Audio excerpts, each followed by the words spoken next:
A paz do Senhor, meus amigos. Deus abençoe a todos. Mais uma vez passando por aqui para deixar uma palavra para os irmãos. Quero agradecer a todos também que têm aí acompanhado os nossos vídeos, curtido, comentado, compartilhado. Deixo o convite aqui para você estar nos seguindo, estar nos ajudando, nos apoiando aqui dentro dessa jornada de levar a palavra do Senhor com dedicação, com amor e realmente fazer aquilo que Deus está mandando. Hoje quero meditar com os irmãos num texto que se encontra aqui no livro do Salmo 78, verso de número 56, que diz assim: Mas os israelitas se revoltaram contra Deus, o Altíssimo, e o puseram à prova, não obedeceram aos seus mandamentos. Lendo esse texto, duas coisas a gente vai tirar de cara nessa leitura. A primeira é que o autor aqui ele faz questão de frisar a opinião humana ou o pensamento humano. Como ele diz mesmo aqui no início do verso 56 do Salmo 78, ele diz: Mas os israelitas se revoltaram contra Deus, o Altíssimo.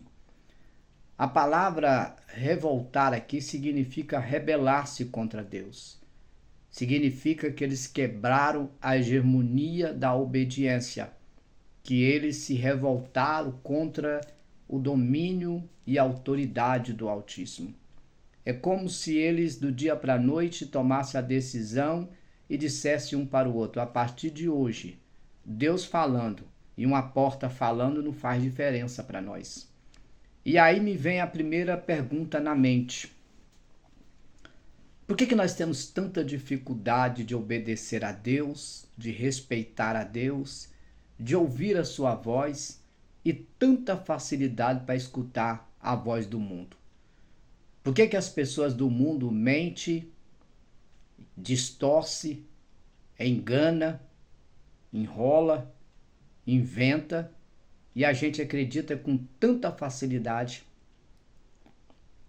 E quando Deus fala com a gente faz tanta dificuldade, mas é tanta dificuldade, é tanto pretexto, que a gente chega a achar que quem está falando com a gente realmente é uma porta, não é um ser. Que tem fôlego de vida, que respira, que sente, que tem ânsias, desejos, tristezas, alegria, que tem carências. Meu querido, minha querida, aqui está dizendo: mas os israelitas se revoltaram contra Deus o Altíssimo. Se revoltar contra Deus é o primeiro passo para você ser condenado. É o primeiro passo para Deus poder te colocar para fora. A revolta.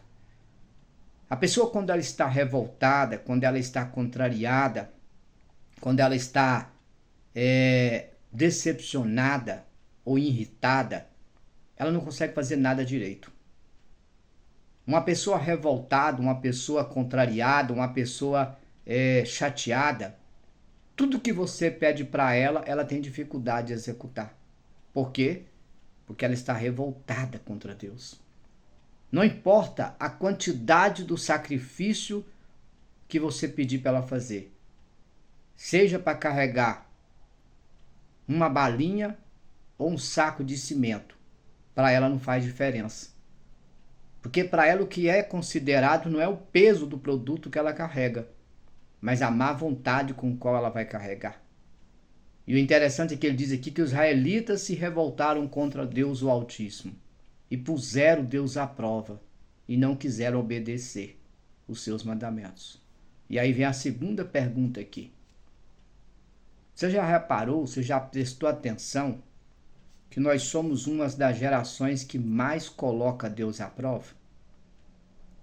Deus abre uma porta de emprego, te dá um carro, te dá uma casa. Amanhã você quer alguma coisa e não consegue, o que você vai dizer? Meu Deus, se o Senhor é Deus de verdade, me dá. Como é que ele te deu a casa, te deu o carro se ele não era de verdade?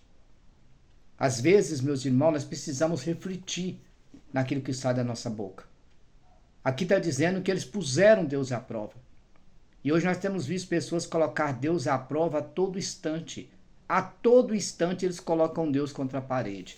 Se o Senhor é Deus faz, se o Senhor é Deus dá, se o Senhor é Deus opera, se o Senhor é Deus cura, se o Senhor é Deus liberta, se o Senhor é Deus transforma. Sim, Ele é Deus.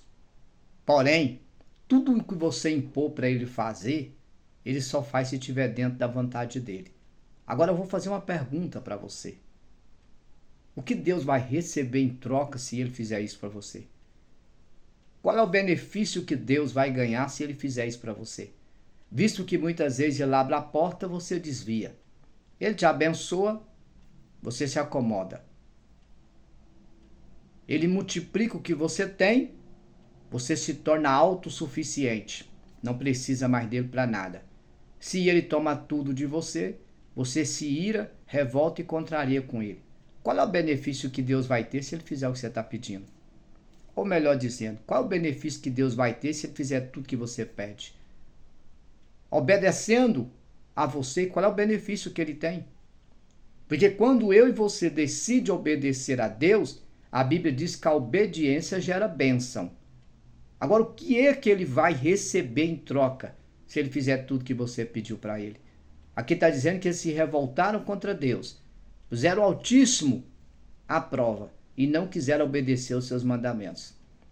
Porque tudo que se relaciona com Deus, nós temos dificuldade de obedecer. Nós temos dificuldade de aceitar. Temos dificuldade de respeitar. Nós relutamos. Tudo que Deus fala para nós, a gente dá um jeito de desqualificar, de inutilizar. Simplesmente fazer com que aquilo não tenha sentido, não tenha propósito, não tenha fundamento, simplesmente para nós não obedecer. Por quê?